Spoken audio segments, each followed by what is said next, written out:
Welcome to the Model Health Show. This is fitness and nutrition expert Shawn Stevenson, and I'm so grateful for you tuning in with me today. We've had some special episodes, but this episode right here is very, very special. We've got the number one motivational speaker on the planet here in the studio with us today. And listen, I hope you're ready for this. All right, we've got Eric Thomas in the house. And listen, he's had such a huge impact on my life, and getting to the place that he is, as far as the impact that he's having on the planet, you don't get there by being great in just one thing. And so what I'm interested in talking about today, and this is something that I really strive to bring forth for everybody here on the Model Health Show, is having great health in our relationships. I truly believe that our relationships are the most impactful thing on our health, on our happiness, on our success in life. And me being a former lone wolf, I didn't really want to acknowledge that. I just thought that, as long as I'm happy, as long as I'm out here, I'm going to save the world. And in reality, I cannot do the work that I want to do or create the change that I want to create or accomplish the mission that I have for myself without working with and through other passionate people. And so really had to accept that and open myself up to working with other people and to collaborating and to opening up my heart. A lot of times we close ourselves off because of the things that we've gone through in our lives. Maybe we went through a heartbreak. Maybe we went through a traumatic experience in a business partnership. But we have to understand that those are still opportunities for growth and lessons learned. And we move on with the same tenacity in our next relationship or next business partnership. But now we have updated knowledge base, right? And because once we cut away the possibility of growth and of love, of contribution, of collaboration, we really miss out on tapping into our superpowers, right? Because our unique superpowers are one thing, but when we put those superpowers with some other talented people, you create the X-Men, right? You create these superhero teams that can truly save the world, right? So really excited about this. And I was just talking about this with someone yesterday. We've still got to fuel our mission, right? Our relationships absolutely are the biggest influence on our health and our success. But our nutrition matters, our sleep matters, our movement practices, all these things come together and create this tapestry that creates our own model of health. And so fueling ourselves with nutrition is obviously important. And we were talking about Organifi green juice because I went to their place and I had no idea. They opened up the refrigerator. I don't know if you don't need to store it in the refrigerator, by the way, but it was in the refrigerator. And then we just got to talking about it, and we got to talking about the CEO of the company, Drew Canoli. That's where we connected because we both love Drew and we've seen his process and his progress and his growth and his impact on the world. And we've had Drew on the show as well. And we'll put his most recent episode, which was the most powerful episode because I've had him on twice now, I believe. And we'll put that in the show notes for you guys. But just the integrity that goes into it, sourcing organic ingredients, low temperature processing to retain the nutrients is really important. And the formula itself, like if I was to create a green blend and making it taste good, that's what's really remarkable about it. And one of the hallmark ingredients in there is chlorella, right? Chlorella. Chlorella is about 50% protein by weight. It's one of the most dense protein sources of anything that's ever been discovered. But the reason it has the name chlorella is it's so dense in chlorophyll. But what's really interesting about chlorella for me personally is the fact that it's a natural chelator. So chlorella has been found in clinical trials to actually help your body to detoxify itself of heavy metals. All right, so that's pretty profound. We see so many different issues tied to, and I was just, and of course, again, we've also had him on the show, but Dr. Mark Hyman was just talking about how his health was so damaged due to his exposure to heavy metals. And he was losing muscle function, because of mercury and cognitive function. And so having a natural chelator through nutrition that can safely and gently help your body to buffer a lot of the toxicity we're exposed to is something really special. And this was a study, it was published in the journal International Immunopharmacology, affirmed that chlorella helps to reduce blood levels of lead, right? This is something that's just in our common culture, our common language about lead poisoning and how dangerous it is, and not using lead-based paints. Like this is something that's kind of been outlawed. And so chlorella helps, and this is, again, clinical trial has discovered this. And this was a double-blind, placebo-controlled study published in Clinical and Experimental Hypertension, found that chlorella was able to significantly reduce the blood pressure of test subjects with hypertension at the end of a 12-week study period. So not only does it have the capacity to help your body to eliminate heavy metals, but it also has the capacity to help to regulate your blood pressure as well. So really profound stuff. It's just one of the ingredients in this powerful green blend from Organifi. All right, so pop over there, check them out. It's Organifi.com/model. That's ORGANIFI.com/model. You get 20% off the green juice formula that we're talking about, and also their red juice formula, which is my son Braden's favorite, and their gold formula, and everything else that they carry. All right, it's really, really great hookup for my audience here with the Model Health Show. So pop over there, check them out, Organifi.com/model. And now let's get to the Apple Podcast Review of the Week. Another 5-star review titled Spreading the Message Through Uber by BRDZ87654. I drive for Uber and Lyft while I start my journey into real estate. You're always keeping me company on my rides.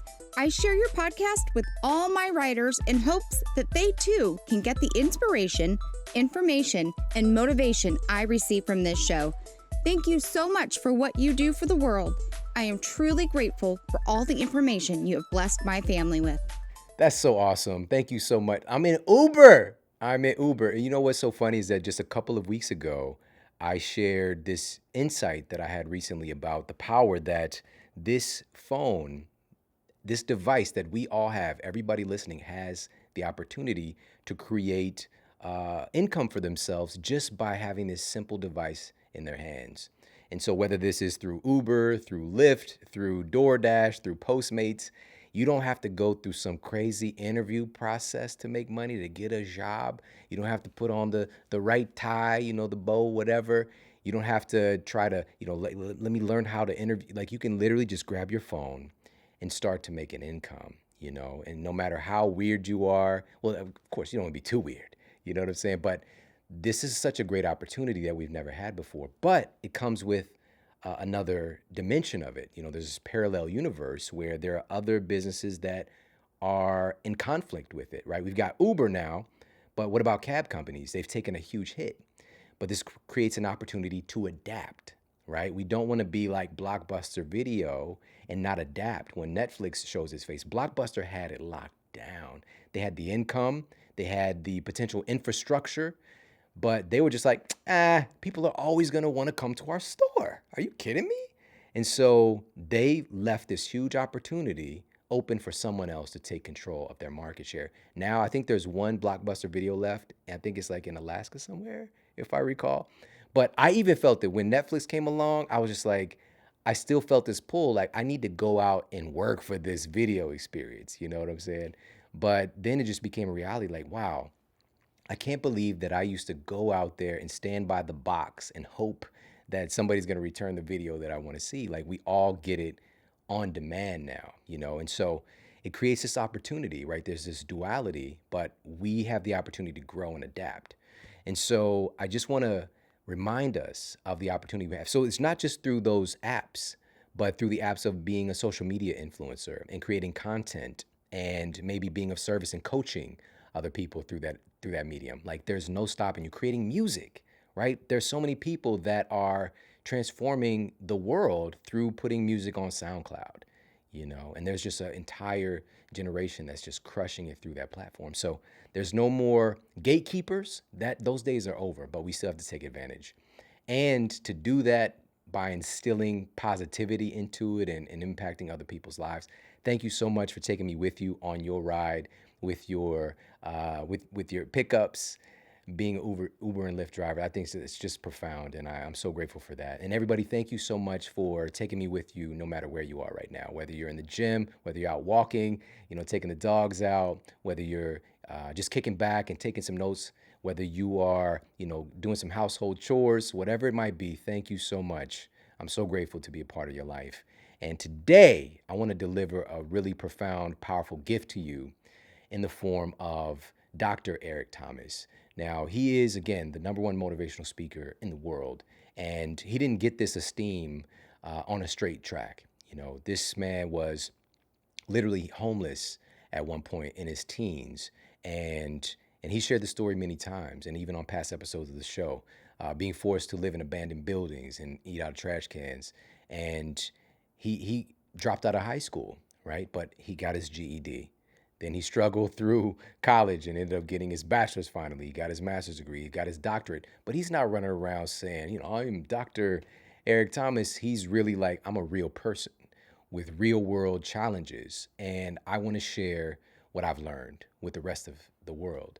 And such a great human being on top of being a great speaker.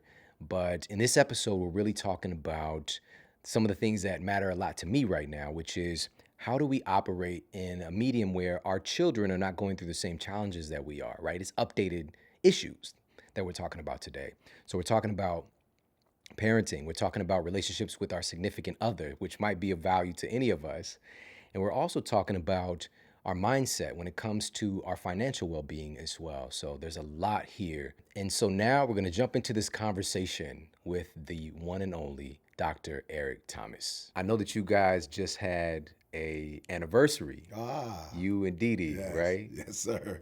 29 years. 29 years. Yeah. So I heard the big one is next year. Yeah, So I heard I yeah. have to do something for the big one. So we'll see what I got to do. Yeah, I think it's like Yeah. a silver, Yeah. there's some gold. Yeah, I don't know how it no goes, question. but well, we messed it up because on our 21st, her mother was diagnosed with cancer a few years before, and the doctors were kind of like, it's a wrap. Go spend 6 months with your family, and you know what I'm saying. And so, by the grace of God, we decided at the 21st to do it since she was still alive. And we ruined it because she's still alive. Yeah. We could have done it at the 30 because she's like, I ain't going nowhere. Yeah. So we messed up the silver gold thing, but we're gonna do something since it's 30. Yeah. We figured we'll do something a little small, something somewhere. That's facts, man. Because, a lot of people know you to be the number one motivational speaker on the planet.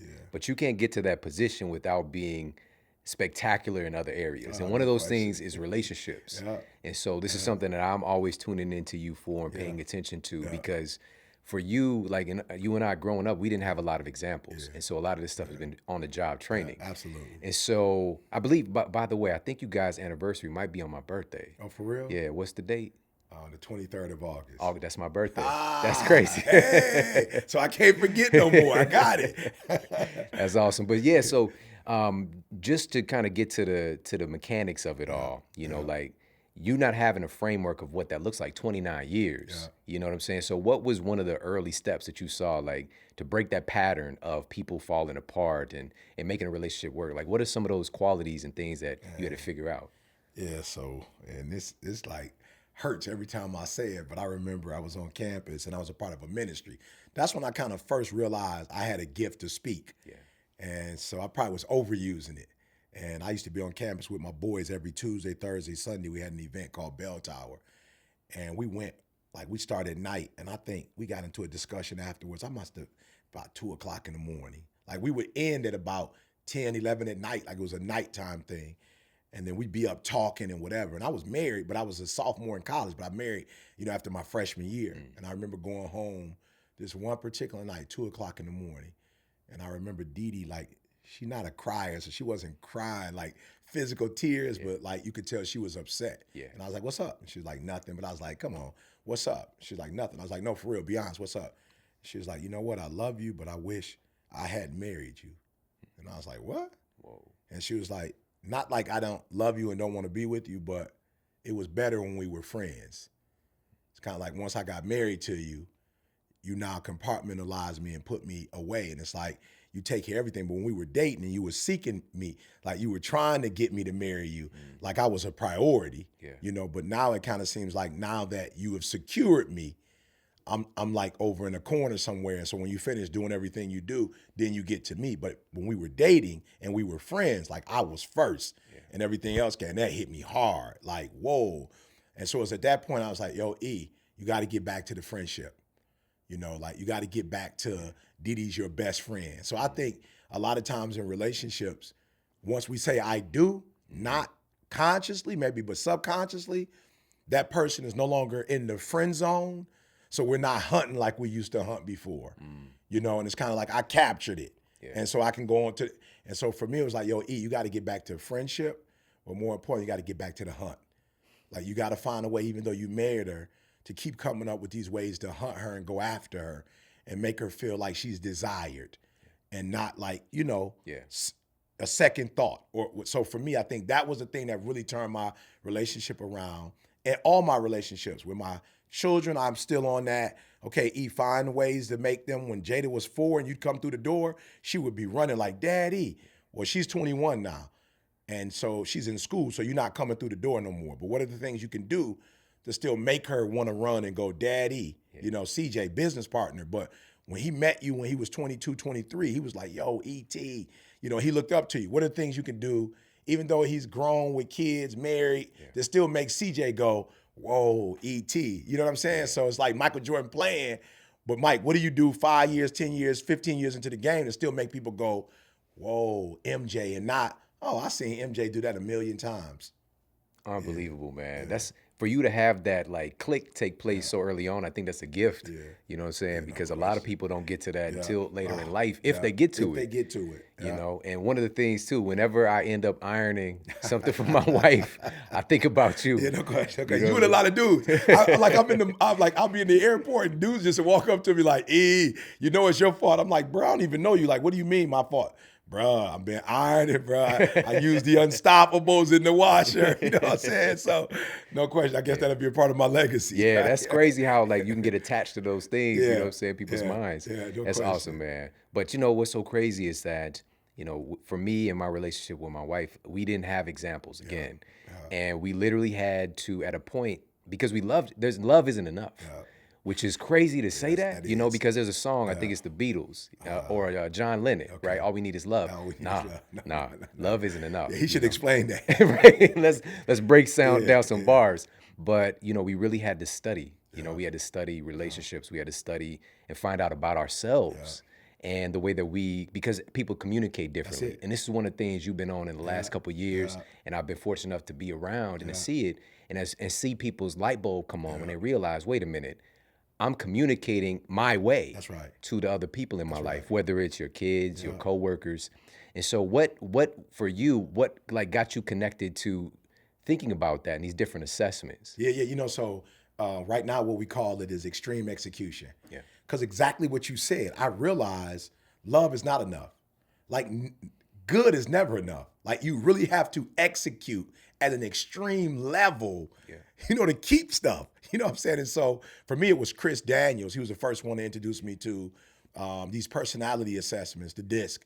And I took it and, you know, I thought I was doing it like everybody else was doing it, but a doctor who had gone through it for years was like, yo, your facilitation is different, bro. It's like the test, but the way you facilitate it. And to your point, I went to Australia, they speak English. I've been to London, they speak English. I've been to Louisiana, they speak English, but it's a different English. Like it's the same, it's English, but it's a different dialect. Like the choice, the wordplay, you know, is different. And I realized in life, when you say love, you mean something totally different when you say love than when I say love. When I say love, I mean playing Uno, going to the beach, you know, driving in the car, sunset. When Didi says it, she means we are going to build the church, you know what I'm saying, like physically.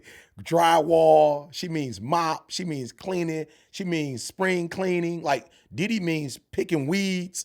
You know, I mean, let's spend time together. Didi says work. You know, so we had to, like, what does love mean to you? What does love mean to me? Didi's is paying bills and making sure you pay bills. It's keeping the house clean. You know, for me, it's who cares about the house? It's not a museum. You know, let's watch Netflix and chill. You know what I'm saying? Like, it means something totally different. But we want to accomplish the same thing in this partnership, in this friendship, in this, you know, accomplishing things. But the language is different. And so I had to learn, what does that mean, Didi? You're not having your father in your life. Like, what does that mean for a girl who's not raised by her father? You know your father, you see him, you know, on the weekends, but what does it mean not to have him physically in the house? You know, what does it mean when your mom raised you and your mom raised you to be a worker? You know, what does it mean, Eric, when your biological father wasn't in your life, but your mother was and then your mom marries and now this person what does it mean to be raised by somebody who's not your biological father? What does that mean emotionally? You know, and so we had to really sit down and talk about what was your experiences? Why are you shaped the way you're shaped? And what are your expectations? Because I think that's the problem with love. Like we say, I love you, but what does that mean? And we don't know what the expectations are. And then it came to a point, it was like, yo, D, some of those expectations are wrong. Like, I'm not wired like that, which is what I teach in extreme execution. Like, I'm not wired to do that. So you can expect me to do something I'm not wired at. But what's the compromise? Like, how do we find, a middle ground? So I think it's about, what do you mean when you say love? What do you mean when you say loyalty? What do you mean when you say integrity? Like, what does those words mean? And then once I know what it means, from that point forth, I think we can build a solid foundation. Yeah, man, that's just profound. Yeah. Really, really. So this is extreme execution, and you guys have been integrating this into a lot of events. Yeah.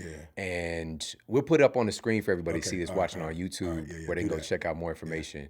And I'm assuming, I'm pretty sure when we're in no, we're gonna be in Mexico. Yeah, Mexico this year. We was in Jamaica last time. Phenomenal Life 2020. We'll be talking about that as well. No questions asked. And I'm talking about going deep because, like I said, one of the things the test shows is, whoa, Didi's father wasn't in her life. Yeah. And it was just her and her mom. So I didn't realize, Shawn, one of the biggest challenges we had was how we dealt with challenges. And I would be very emotional in my approach.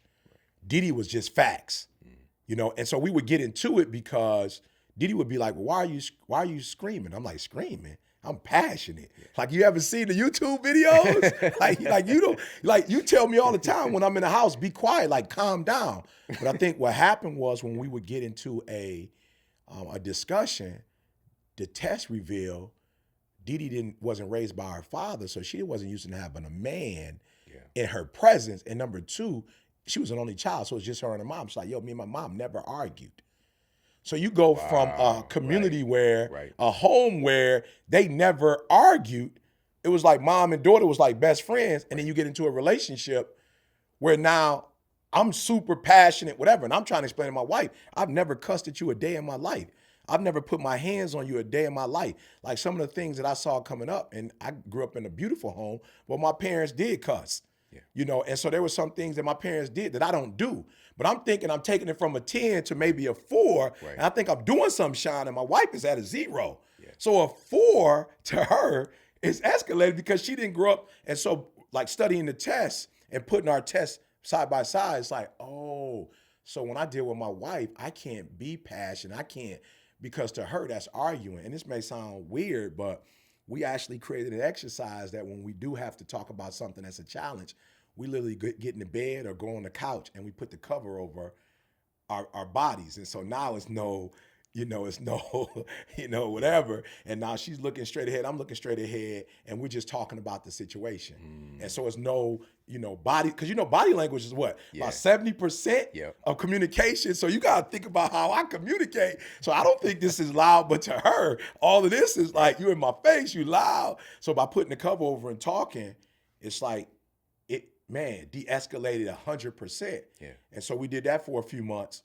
And now when I'm in the car, I'm pretending that I'm in the bed with the cover on, and I'm making sure that my body language isn't, hyper, like how I am. And it's changed again. Man, we hadn't had an argument in about a year and a half. We had one a couple weeks ago. That was Jalen, some stuff with the wedding. Yeah. And I figured out what I was doing wrong with that too. So I'm about to make that adjustment as well. Yeah. It's like, she never asked Shawn for my opinion. She told me how much money we needed to donate. And I'm like saying what I think. And she's like, no, I never asked you for your opinion. I just told you that when this money goes out of the account, you'll just know that it wasn't fraud, So I messed up, gave my opinion, took about 12 minutes, and then I realized, okay, Didi's a high D, so she's factual. Yeah. You're a high I, so you're emotional. She never asked for your emotions.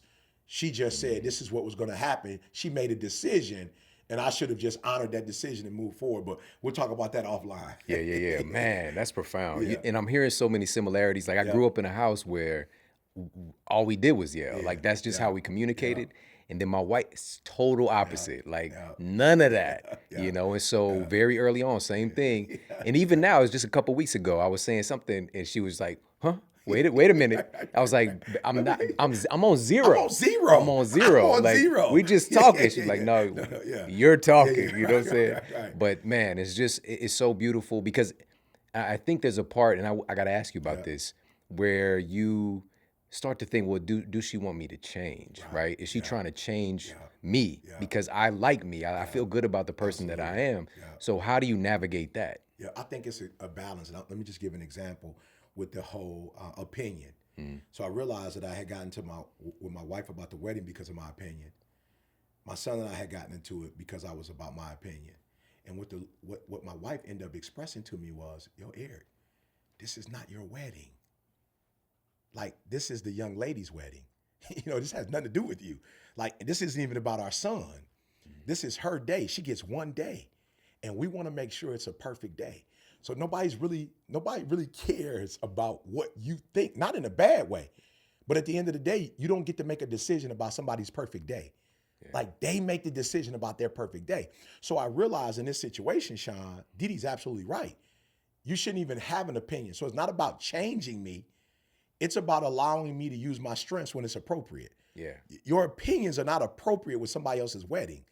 Like now, maybe when you and I would get married, you would have a little say, but you're not going to have a whole bunch of say in that either. Why? Because it's my day. And so I realized when it comes to what time I wake up in the morning, that's my opinion. Yeah. Like what I eat, like I have an opinion about Eric Thomas. So I can get up as early as I want to get up, go to bed as late as I want to get up. I can eat whatever I want to eat, exercise, but it's like your opinions work for you. And then here's a second place where the opinions work. When you're asked. When somebody asks you for your opinion, it's an appropriate time to make a comment. But if nobody asks you your opinion and you give it when you're not asked, then you're overusing it. Or if somebody asks you for your opinion, you kind of shy away, like, I don't know if I want to give it. You're underusing it. Yeah. So it's not about changing who I am. It's about helping me to use my superpower when it's appropriate, not just randomly whenever I want to use it. Right. So to your point, my wife said, we're moving to San Diego. This is a major purchase. As a high D, I'm going to let you make the decision. Didi's a high D, but she's like, nope, you take this one because you're more of a dreamer than I am. And in the last 2 homes, I made the decisions and I kind of was frugal. And so it's something. And so guess what she said?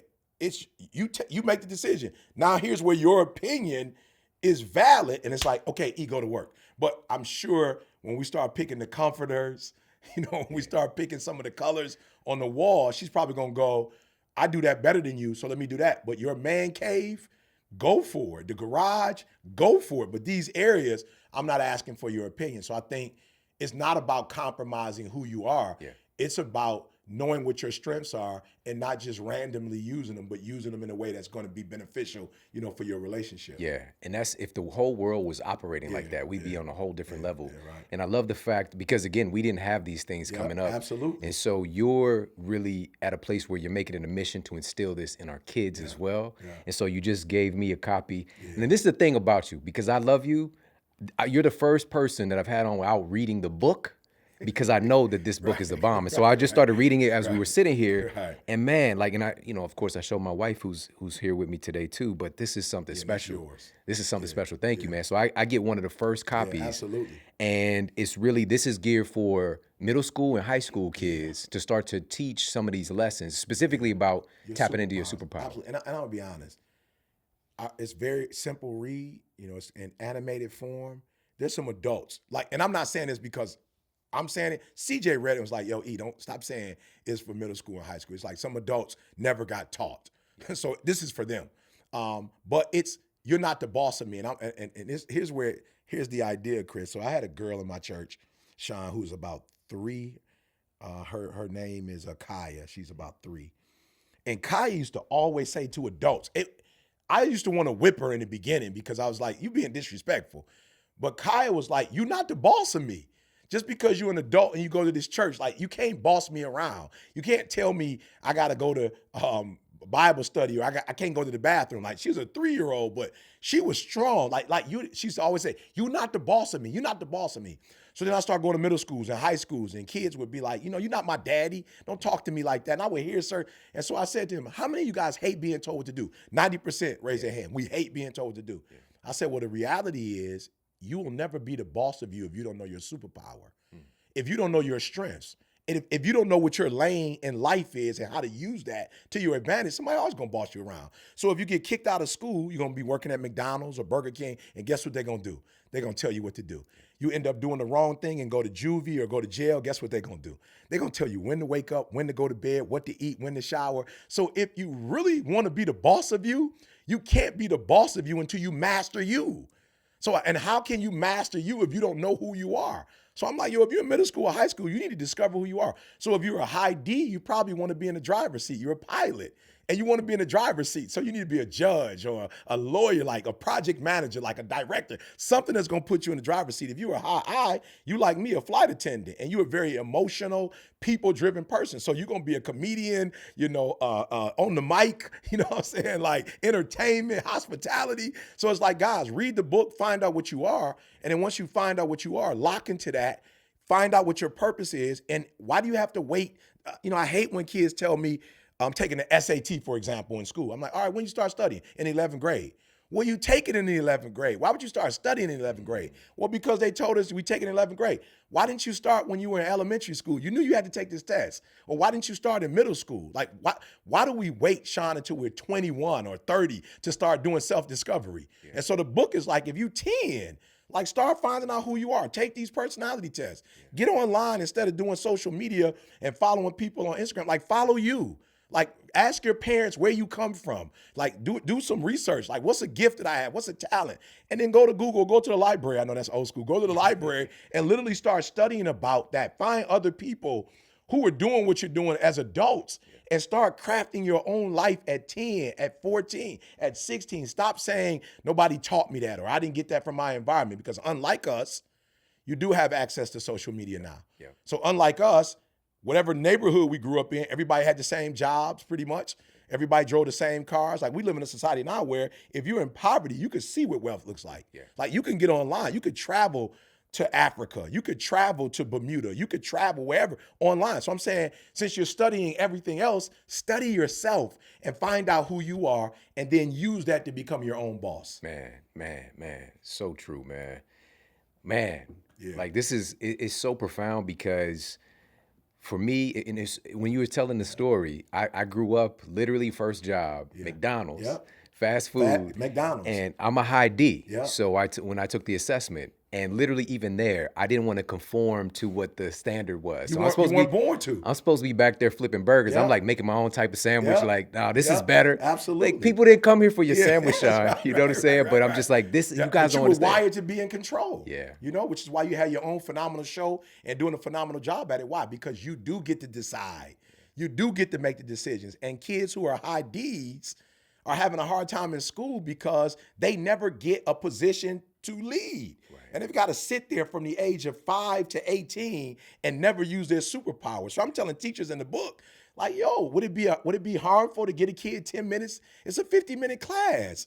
Give him 10 minutes to lead the instruction, and you'll see a different kid. Absolutely. The eye who's bouncing all over the place, and you're saying you're too talkative, you talk too much. Well, that's what they say about me. Now I'm the number one motivational speaker in the world. I can't talk enough. Yeah. So give the talkative kid 5-10 minutes in the class to teach. Why do you, as the teacher, have to dominate the whole 50 minutes, an hour? Yeah. Help them to realize what their gifts are, and then put them to use. And even with the book, man, I wish I had this before I got married, because while I thought my wife, was a great human and fine, I was attracted to who she was, but didn't know who she was.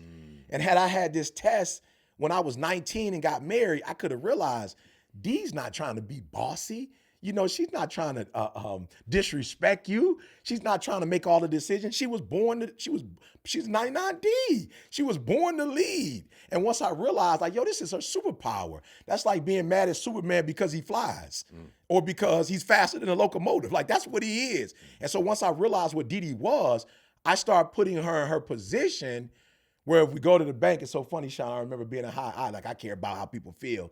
I know now when we go to the bank and we have to take care of business, it's not about making the teller or making the person at the bank feel good. Like, let Dee at them. We're trying to get the best interest rate. You know what I'm saying? We're trying to get the best hookup. So it's like, who cares if they're upset or not? Like, Dee, go at it. But before, Dee would be very, stern and like, "Lo, I need to see numbers." And I'd be like, "Dee, you going a bit too much. Like, make this person feel comfortable." And I realize now, you're buying a home, that you don't need to make them feel comfortable. They got a job to do. You want to make sure that they're not too comfortable so that they're dotting all the I's and crossing all the T's. But when I was young, I used to look at her as being mean. Now I realize she's a high D. Shawn, I realized, man, I married a decision maker. Like, I married a boss. You know what I'm saying? Like, at the end of the day, she's a boss. So I'm letting her loose now and do her thing. She's letting me loose and do my thing.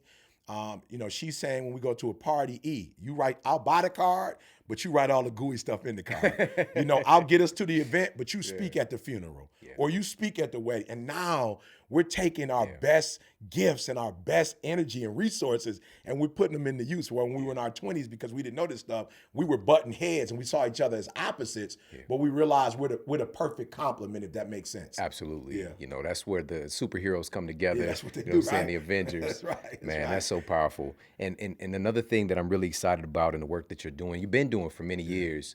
When you came to St. Louis a few years back, and you had your paid event, and the sold out event is incredible, but people don't see when you go to all those schools when you come into town.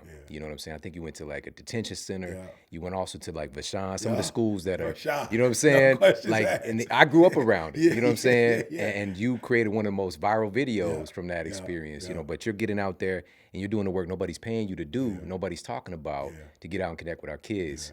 And for me, a lot of times today, especially those kids who are the high D that just want to have some responsibility in a leadership role and they want to do things a little differently, they get diagnosed, right? They're a problem child, they're ADHD. And some, of course, there are conditions, there are situations where there is some chemical imbalance. But I'm sure not as much as there. No, today it's an epidemic. Absolutely. It's an epidemic. And so I'm going to put it in the show notes, guys. I did an episode with John Gray, who wrote Men Are From Mars, Women Are From Venus. Specifically talking about ADHD. So we'll put that in the show notes, but it's understanding our children. And also you're training the adults, the faculty members, the teachers.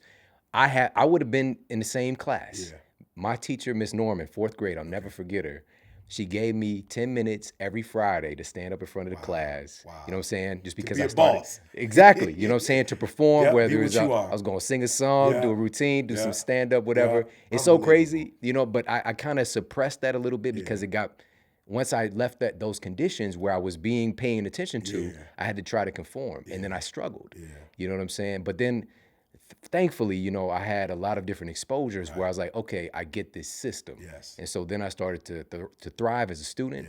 But that other part of me, and that's why I asked you earlier about suppressed. I want to make sure that we're not suppressing our gifts. It's using them when they're appropriate. That's it. That's it. That's why I said people say strengths and weaknesses. No, not strength and weaknesses. It's overusing, underusing.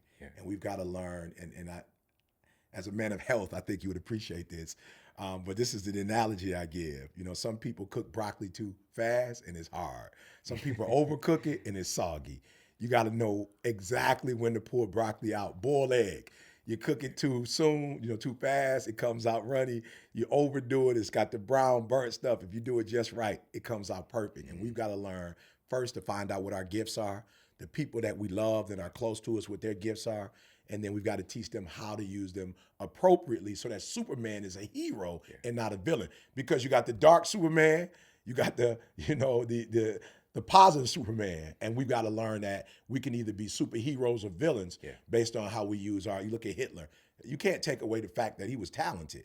He was a leader. You can't take that fact away from him. Some other people we could name that people would look at and go, monsters, but these were very talented people. You can't say that they aren't talented. It just perhaps they might use their talent in a way that's a little bit more destructive. You look at Martin Luther King, a leader, just like Hitler. They both were leaders, but he used his leadership to free, and bring equality to a group of people. So, when I look at it, it's like you can't overuse, you can't underuse, but you got to find that perfect balance, like a Mother Teresa, that perfect balance that helps people and that's not destructive. And so, guys, first of all, pick this up for yourself and for your kids, but also if you know any educators, you need to have this book. So it's You Ain't the Boss of Me, and people can pick this up at ET Inspires. I'd say go to etinspires.com.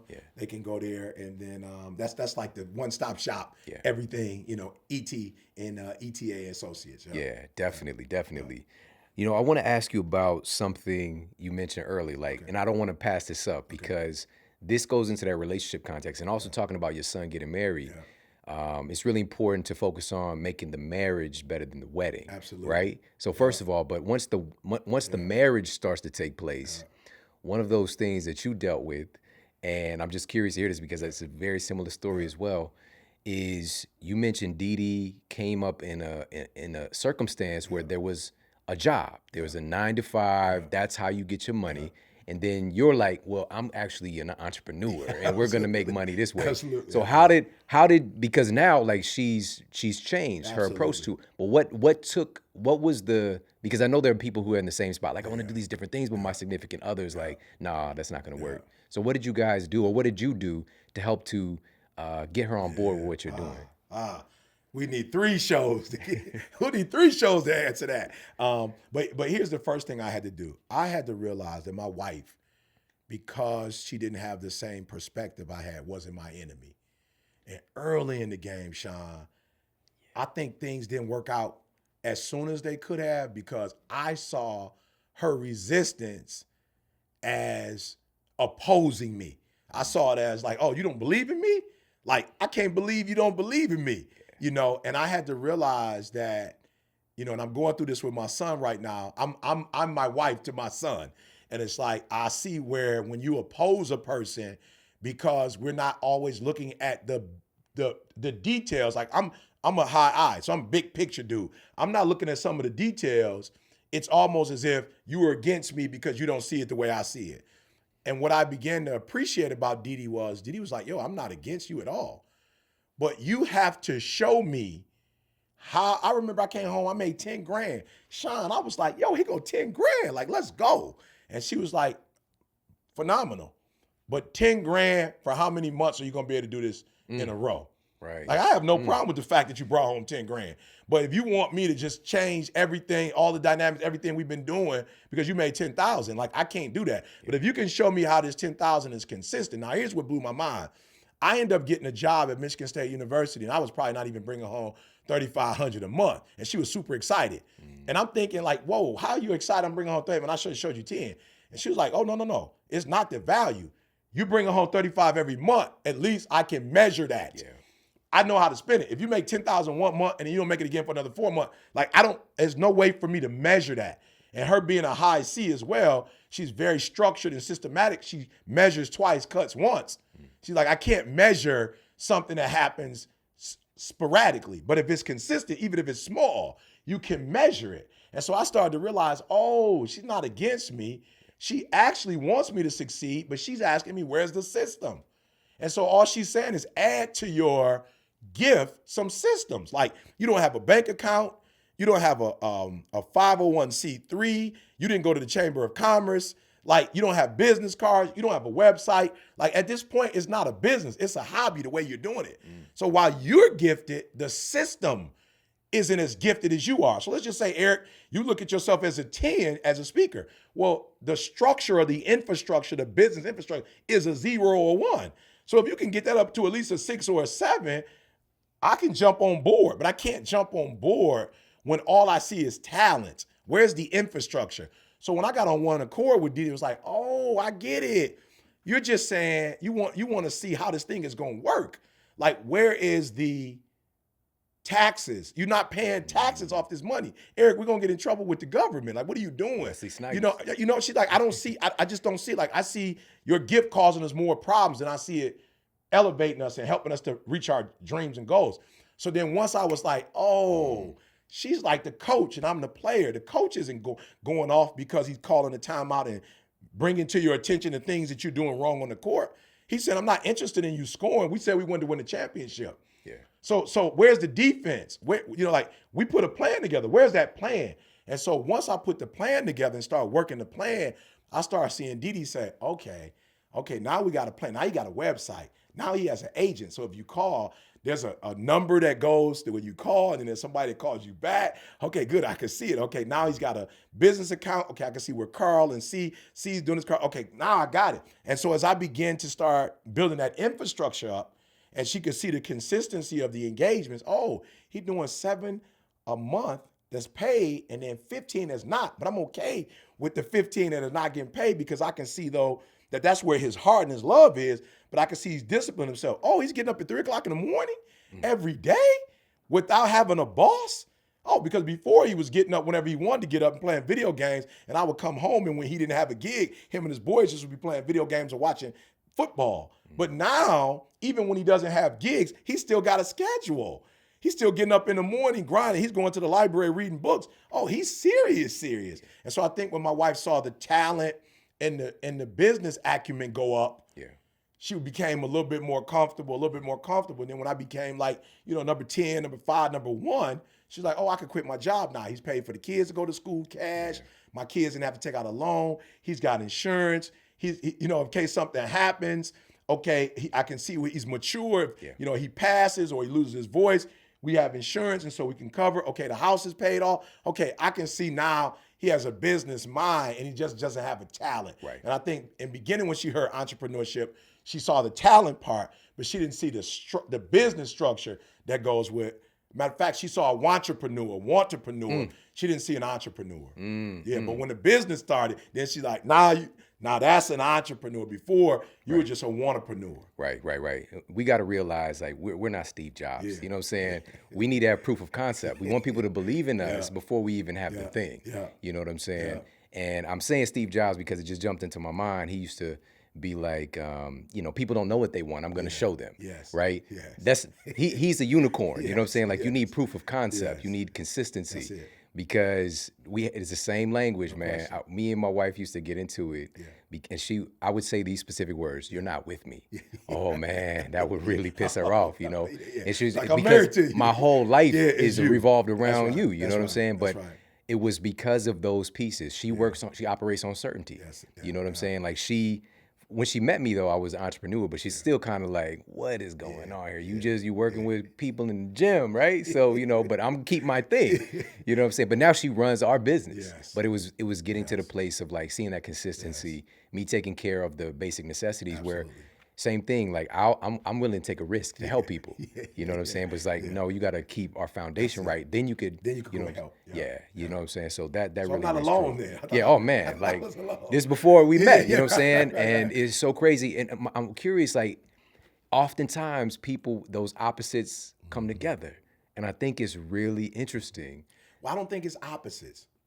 As I said to you Compliments. before, I believe it's compliments. Yeah. If you marry you, I'm saying Yeah. you'd have Yeah. this whole gap. Yeah. But when we both got our back, there's no gap. I put my back against your back, you put my back against mine, and we're fighting. Yeah. We got every angle covered. But from this way, we don't necessarily have the angles covered. Yeah. So if you get with somebody who's exactly identical to you, then you leave. So you got this D and this I, and if you get another D and an I, well, you have all work related, but you don't have the love and the relationship and the experience. So when you put the relationship person in there, they're going to cover all of that. And then the task people are going to, you got the extrovert. 2 extroverts could be dangerous, but you got an extrovert who's just out there and an introvert who's reflective and thinking. Man, you got a perfect combination. And when I look at you, you are that guy that's boom, boom, boom. But man, your wife is definitely, I always see her in the cut, chilling, like looking, analyzing, reflecting, synthesizing. She like putting it all together. So just imagine you had 2 people just willing to jump off the bridge. You both probably be off the bridge dead. Right. But you got one person on the bridge that's willing to take risk and daring, and the other person could talk that person down and say, this is what we need to do. So I don't see it as opposites. I see it as, like you said, it's a puzzle. And when we put our pieces together, we make a picture that alone we couldn't make. Yeah. And I think now, and I want to shift gears because this is the main reason I was really looking forward to talking to you today, is I'm seeing this now with my kids. Yeah. My oldest son and my daughter, they were with me in the beginning. Like, I was young, college student, 1-bedroom apartment. I'm sleeping on a mattress on the floor, barely being able to pay bills, food. And when they stay with me, they're sleeping on an air mattress that had a hole in it. So they wake up, they go to bed, they elevated, they wake up, they on the floor. You know what I'm saying? And so they've been with me through that process. Absolutely. And so my son and my daughter, my son Jordan still lives with me, and he's starting college now. But it's so amazing to see this, like the quality of his consciousness and even asking me for things. Right? He's like thinking about how can I earn it, and it's like it's crazy. Like even if we go out, we just went to the mall the other day. I'm like trying to tell him like. He's like, nah, that's okay, Dad. You know what I'm saying? Yeah.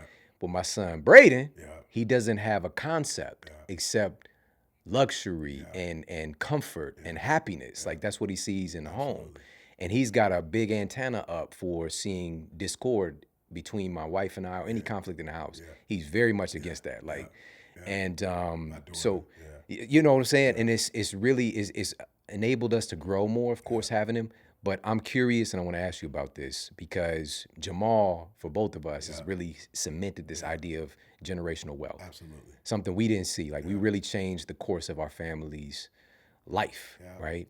But what do we do for our kids because my son doesn't have to deal with the conflict that I did. Like my mom would, like, I better not come back crying somebody done hit me or whatever. You better get out there and fight. Absolutely. You got your big wheel stole. no question. You know what I'm saying? No So we don't question. have those conditions. Absolutely. So how do we help our kids to still develop the character, to develop the persistence, to develop the bigger thinking for them to create the life for themselves? So here's what I just discovered, and it's been rough with my oldest.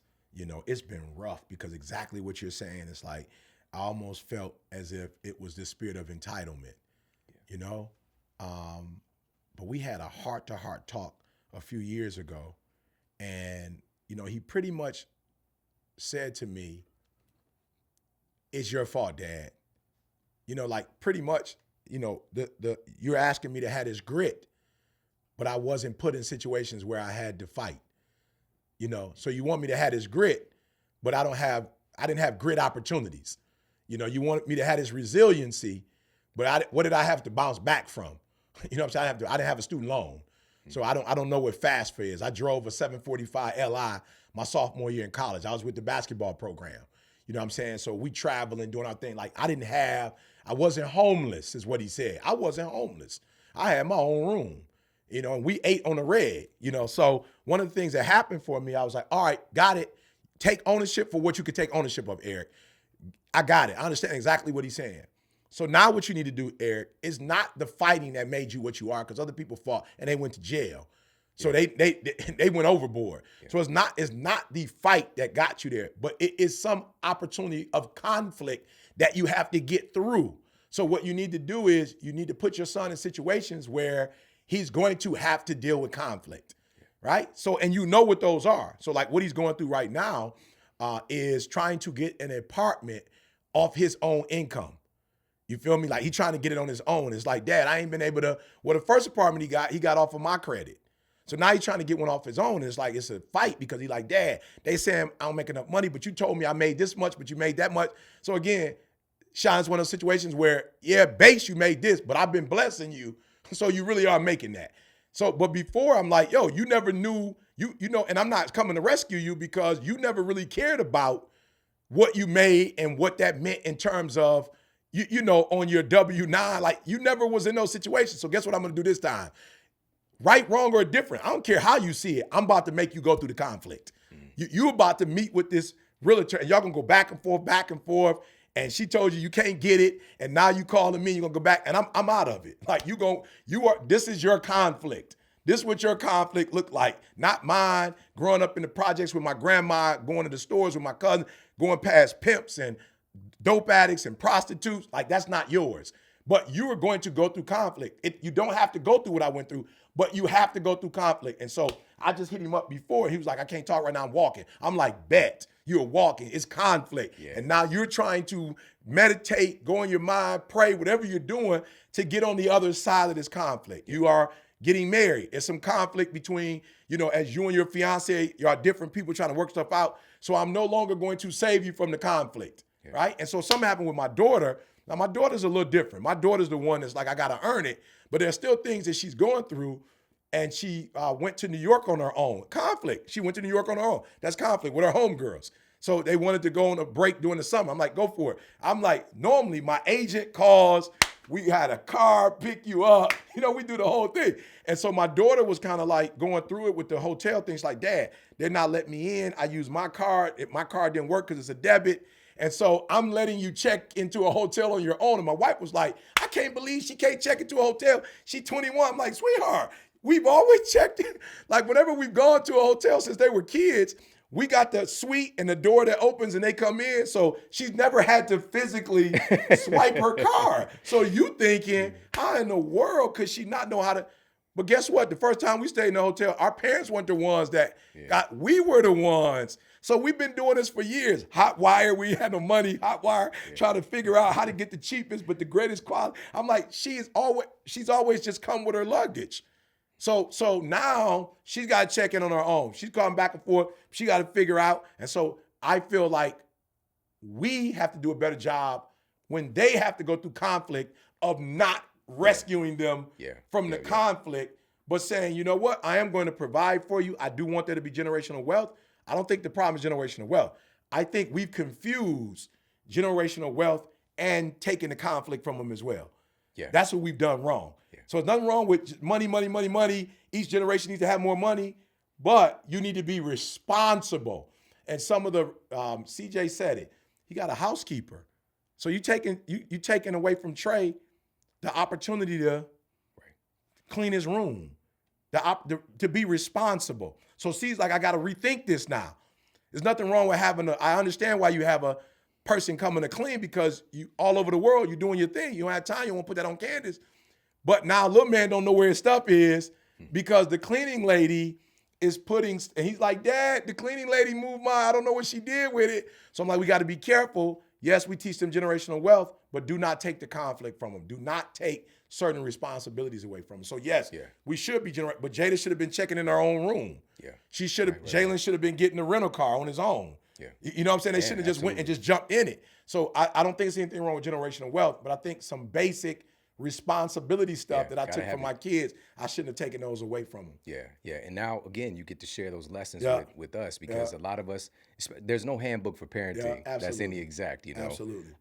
But the reason that I wanted to talk about this is I was just at an event the other day, and it was a teacher. He's a teacher here in LA, and he's been in the field for maybe 15, 20 years. Yeah. And when he started his career, he was at an inner city, I think South Central. He's like, the children there, their conflict was getting to school safely. Yes. Gangs, metal detectors, you know, conflicts at home. Yes. Now he's at a private school, and he's seeing a whole different level of conflict, which is like a lot of the kids, they got 1, 2, 3 therapists because of their different issues that they're not really even solving. Yeah. And so they're already in the drug problems, like higher level drug, all these different things is like a different set of issues, different types of drugs than he would see here to try to cope, you know, because of and they're getting dropped off in their private car, you know, the door is getting open for them. And so I was thinking about how can we find that grace? And so I've been really thinking about this, and a great example, and it's so funny you just mentioned the housekeeper. My son Braden, maybe it's 2 days ago, you know, I'm sitting on the couch, just done put in a lot of work, and he came over, he's like, when's the housekeeper coming?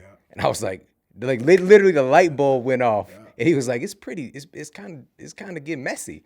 And literally since then, every day I've been having just pickups. Even this morning, I was like, because I caught it. Yeah. I caught it. But we're not focusing on that though. Yeah. We're so focused on what we didn't have and making sure that our kids have what we didn't have, that we're forgetting what we did have.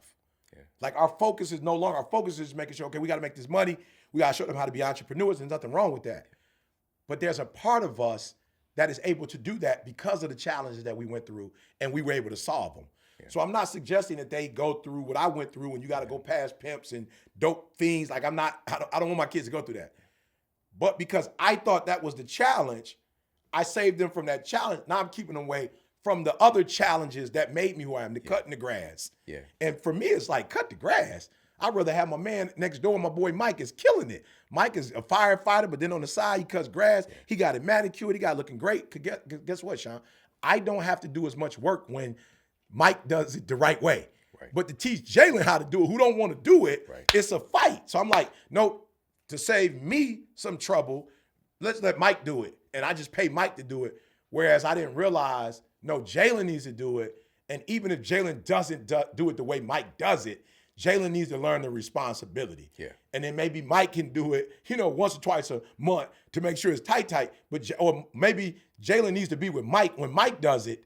So there were some basic things that I took responsibility for looking back that I was like, I shouldn't. And I promise you, my son, I don't want to speak on his behalf because I'm not him, but I will say this to you. I know in this dialogue, he's not extremely happy. Like I'm reading the text and it's like, Dad, you didn't, and Dad, you didn't. And I said to myself, you can easily fix the problem like you always have. Yeah. Or you could take the hits from your son and let him grow. Yeah. So let him take the hits, but you let him grow. Yes. Yeah. And this is not a third world problem in terms of He's making great money. Like, I can stop you right now and say, I don't care what happened up to this point, but from this point forth, economically, you killing the game. So it may take you a year to prove to them that you're making the money that you say you made, because some of the money that he did make, we gave, but then some of the other one might have been cash. So you can't really, but a year from now, so you're not gonna die. A year from now, you'll be married and your credit and your everything will be straight. So you're not gonna die. And so for me as a father, it's like, go take the hits of, Dad, I can't believe you did this. You messed up here. I'll take them. But in a year, you'll be more developed because you're gonna go through some challenges that are gonna make you a even stronger man. I must say this, man. We must give ourselves, and I mean your wife, your community, the village, credit. But in his challenge, he texted me and said, Dad, can we pray? And one of the things I said to him, Shawn, was like, yo, I want to honor you. When you feel the spirit of anxiety coming on, you could easily go get drugs. That what you're talking about. You can easily go get alcohol and let that soothe you. The fact that you called me and said, let's pray, shows me that you are super mature, but you just got to go through. You're just going to have to go through this because it's going to take you to another level of maturity. So I don't want to overlook the fact that easily, that spirit of anxiety you have easily could have turned into, let me go get some cocaine, let me go get some Hennessy, you know what I'm saying? Let me go take a drug that is going to calm me down. I said, the fact that you're taking a walk, mad respect. But we got to get through this though. I still can't pacify you, but I do want you to know I honor how you're going through this and not doing it in a way that's going to be destructive. Now you got two things you got to work on once you get past this particular problem. So that's powerful, powerful. And it's got me thinking about, Jordan and being a little bit older because and I heard you say this multiple times, I'm going to take the hits. And I want people to really get that because as parents, especially if we're conscious and aware, we don't want our kids to suffer. It's just that natural tendency, especially if I could do something, I do something. But it's not, it's like Jordan, for example, he's got the routine. He's in there, he's cleaning the kitchen, like cleaning the kitchen, you know what I'm saying? But we start to get a little bit lax as we go on because we just bringing in more people to do stuff because of the higher level thing. And we see Braden starting to lag behind a little bit. And so one of the other things that I've been doing, and I just want to put this out there, I let my son know I love him, every day. And my father never hugged me. You know what I'm saying? I hug my son, I let him know I love him. But Braden, whenever he asked me to help him do something, because the thing is too, we can do it quick. We know how to do it, we just do it, knock it out. I literally, because I have to be more patient. With the parenting, we have to do this. And so what I do is I literally say these words. These are the words he hears from me most often today. Figure it out. I literally, and it's hard sometimes, and he gets a little frustrated. I got to take the hit. Like, man, am I being a good father? You know what I'm saying? He's got to figure it out. Don't ask me to open anything. That's figure it out. Figure it out. And again, that's the part I think that's missing. It's not that we're doing the most. I admire this generation. I've said on multiple occasions going on these cruises, in the different events that we do, to see 22-year-olds there, 25-year-olds, I'm like, I get it. What you guys are saying is you don't want to do what the generation past did, and that's they waited until they were 60 and they went and they had an illness, or they weren't physically able to enjoy the money that they had. They retired at 65, 70.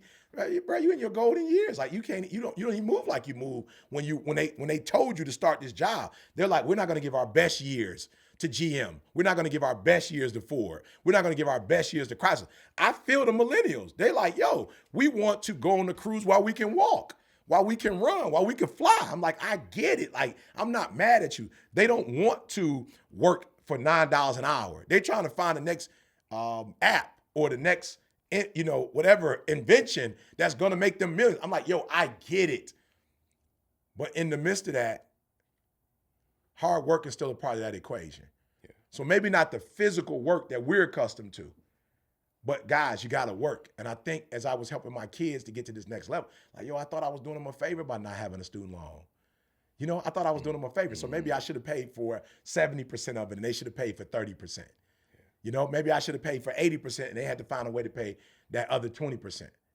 Maybe that's what I should have done. Or maybe I should have paid, but then you got to do some community service or something to make up for some of the money. You know what I'm saying? Like, I don't know. But what I robbed them of, no. Would I go back and make them take a student loan out? Absolutely not. I don't want them to be in debt.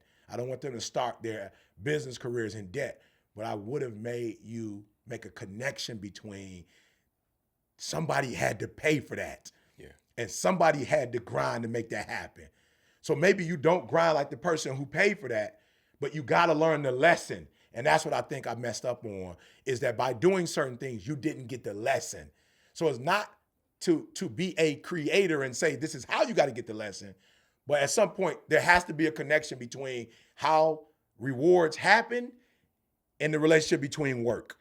And by you cutting the grass, by having Mike cut the grass, I didn't necessarily do that. By giving you your mom's car because your mom got a new car and just passed the BMW down to you, it should have been, you have to do something for the car.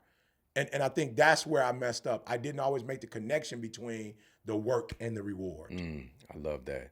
And it's just another example, but with my older son, Jordan, as mentioned, so I pay for his tuition. Yeah. He's in school right now. And I even thought, like, I really was processing that. Like, should I make him buy his books? You know what I'm saying? Just like, how do I go about this so that he feels some of the weight? My wife is very big on this, and also she doesn't like the fact that she's got to tell him how to do stuff. Like you mentioned, like the hotel key, you know what I'm saying? She's like, he should know how to do this. Yeah. It's us. Yeah. It's us and creating the conditions. But one of the things that I consciously am doing, and I just mentioned, like, we went to the mall the other day, like, that's his opportunity if he's trying to get something. Outside of that, like, he's gonna have to hustle, find his way to buy his food, all these different things. But the great thing about it, and like you mentioned with your son, just talking about prayer versus medicating himself. For Jordan, he asked, what can I do to make this money, right? So he's thinking in those terms, so putting our kids in position. And I think that this mindset of entrepreneurship, or even just changing our financial status, I want to talk about this for everybody because it's really important. I really want to ask you, because I heard you say that people aren't broke because of money, they're broke because of their mindset, right? So what's going on there with our mind? How can our mindset be the reason that we're not financially successful? Well, here's a crazy thing. Broke people are broke because of what broke people do. You know what I'm saying? Because of what you're thinking about. So this is what you do. People who are rich because of what they're thinking about and what they do. So I don't think about money. I'm moving to California. So the first thing I'm thinking about is, what gifts do I have and how can I be of service? You know what I'm saying? What gifts do I have? Well, you can write books. So write a book that's going to help a superintendent change her school system around. So I didn't write a book for $22.99. I sat down and thought about, what can I do to help superintendents keep their job for the next 15 years and do a phenomenal job at it? What can I do for a teacher who's really serious in a classroom? Like, do you understand who you have to be a teacher? Like, you went to college just like everybody else. You could have took 3-4 more classes and been a lawyer or a doctor. Like, you literally you're thinking about other people when you're about to make $40,000, $50,000 a year for the rest of your life, teaching a group of kids from 8 to 3 o'clock. Like, you made a sacrifice. So teachers aren't these jerks.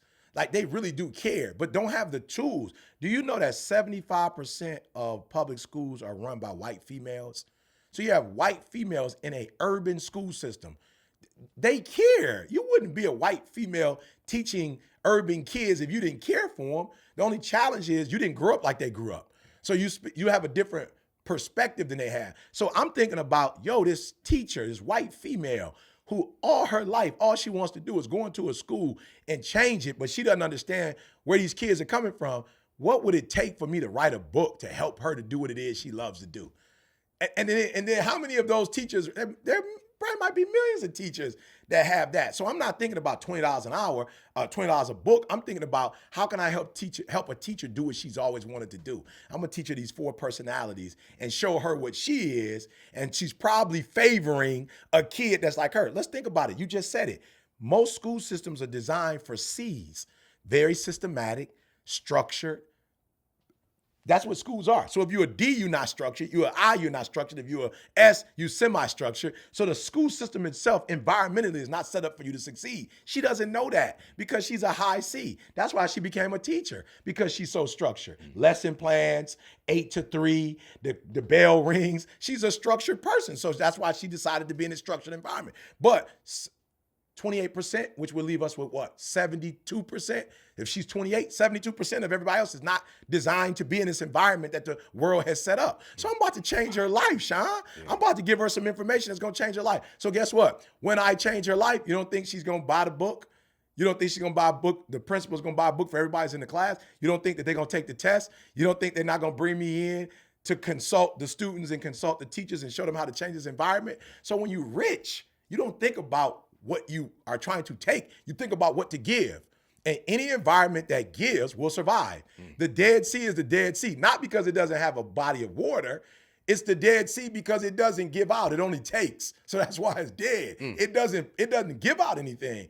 So poor people are always thinking about, what can I get? What can I get? What can I get? Nothing grows when you think about just getting, but when you think about giving, and you write a book that can help marriages, you write a book that can help father and son, mother and daughter, when you write a book that can help a company, when you write a book that can help every part of society, of course you're going to be rich. So Bill Gates is rich because he created a computer that everybody can use. You remember, computers were just for business people. Now you got them on they're in your laptop. Right? You look at Oprah. Why is Oprah a billionaire? Because Oprah created a platform for people to come on and share their story. So if Oprah says something about your book, everybody read your book. Why are these people so successful? They're so successful because they created platforms. Steve Jobs, why is he rich? Because he's got a phone. Can you imagine not a phone in your car? Like, shut! I know most of these millennials are looking like I got my goddaughter's probably 11. I remember when she was 3, she saw the phone in the wall. And she's like, what's that? I said, it's a telephone. She said, well, why is the plug in the wall? And I'm thinking, what do you mean? Why is it? I'm like, oh, you were born. Right. You don't get it. You know what I'm saying? So this guy created a phone. Like somebody asked me the other day, where's your computer? I said, because of the phone, I don't need a computer. Yeah. Like, I don't need a computer anymore. So this guy put technology in the whole world in the palm of your hand. Why wouldn't he be rich? But he didn't go, I want to make $1 billion. No, he served 1 billion people. Yeah. You get it? If you want to be a millionaire, you serve millions. You want to be a multimillionaire, you serve multi-millions. You want to be a billionaire, you serve billions. You want to be a trillionaire, you serve trillions. But the average person that's not wealthy is because they're constantly thinking about money. But when you think about how can you serve the world, well, however many people you serve, look at the videos. They've changed millions of lives. And before you know it, I became #1 in the world. Not because I'm better than those other guys, but because I add so much value to people that they say emotionally. I don't know if they mean, verbally, like my wordplay is sweeter than the other guy. They just mean Eric changed my life. So he #1 to me because I was going through chemo and radiation, and I listened through his stuff that said, you can do this, you can get through this. So to me, Eric's #1 motivational speaker in the world. Yeah, man. Yeah. Man, listen.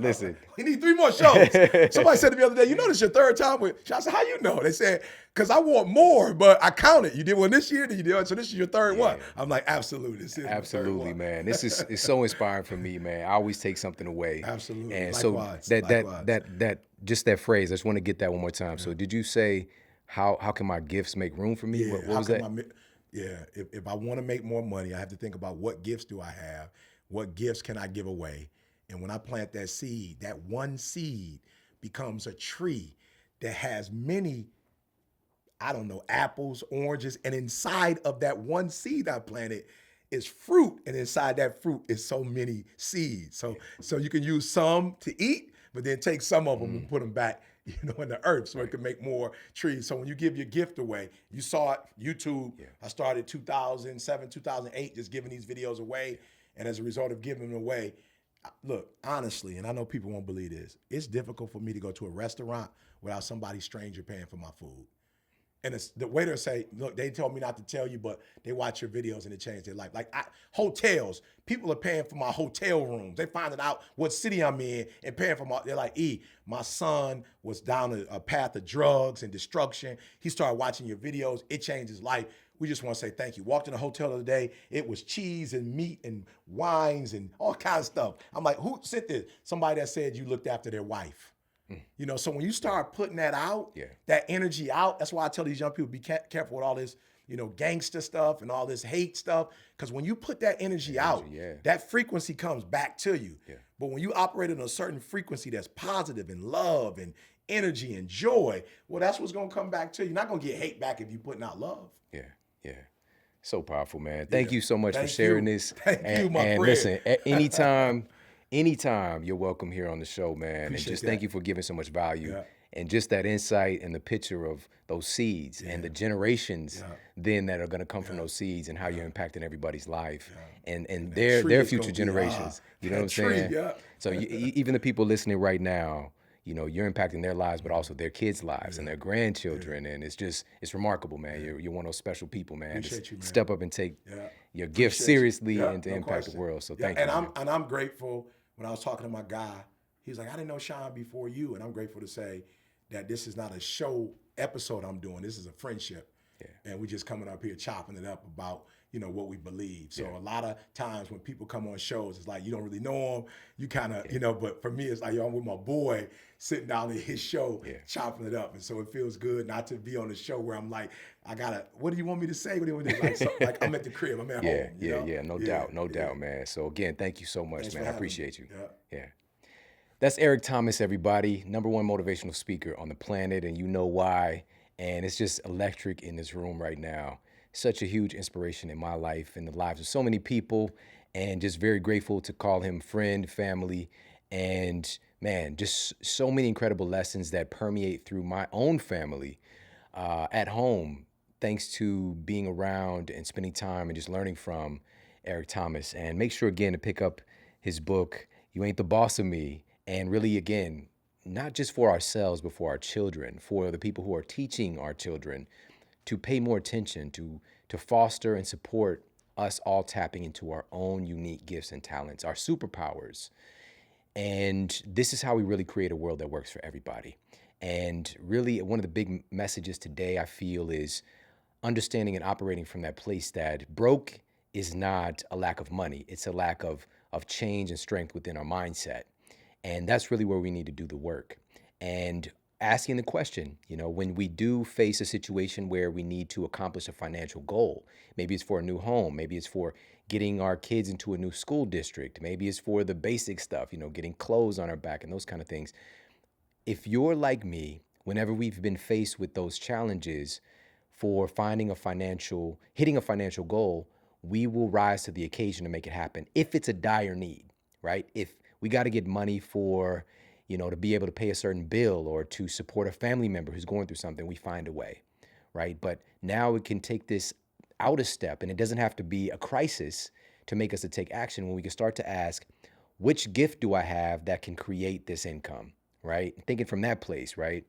Versus what Eric talked about and being a taker. Because a lot of times it's like, what can I get? What can I get? How can I take this from some entity versus what gift do I have to give that can create this income for me? I think it's a really powerful thing to meditate on, to think about, especially when we meet opposition, not just even in our money, but in the context of our relationships or the context of work and connections, asking that question, what gift do I have that can make this connection take place? What gift do I have that I can bring to the table to create this result for me? And that's the thing, you do have unique gifts and talents and capacities that you can bring to the table to accomplish any goal that you have for yourself.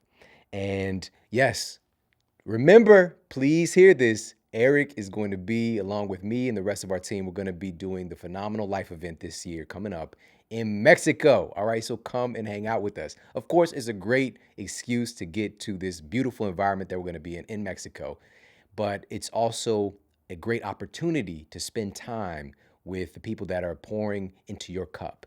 And to spend time with Eric and the rest of the team is just literally priceless. It's changed my life in so many different ways, and you have that opportunity to come down to the Phenomenal Life 2020 event coming up here early next year. So head over to themodelhealthshow.com/PL2020.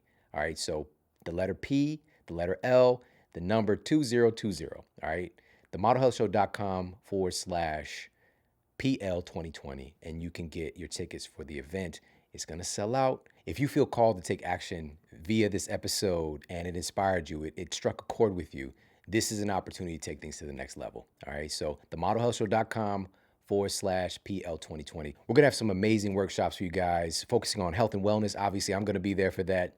Your financial well-being, and we've got the very best people on the planet, including a guest of the Model Health Show. Jamal King is going to be there, 9 to 5 millionaire, sharing all his gifts and talents and tips and insights, but some other people as well. Your relationship health, obviously Eric Thomas is going to be there. And it's an absolutely priceless opportunity. So make sure to come over, hang out with us in Mexico. And on that note, guys, we've got some powerhouse episodes coming your way. Incredible guests, incredible show topics coming very, very soon. So make sure to stay tuned. If you got a lot of value from this episode, please share it out with the people that you care about on social media. You can tag me, tag Eric, and I appreciate that so much. All right, guys, take care. Have an amazing day, and I'll talk with you soon.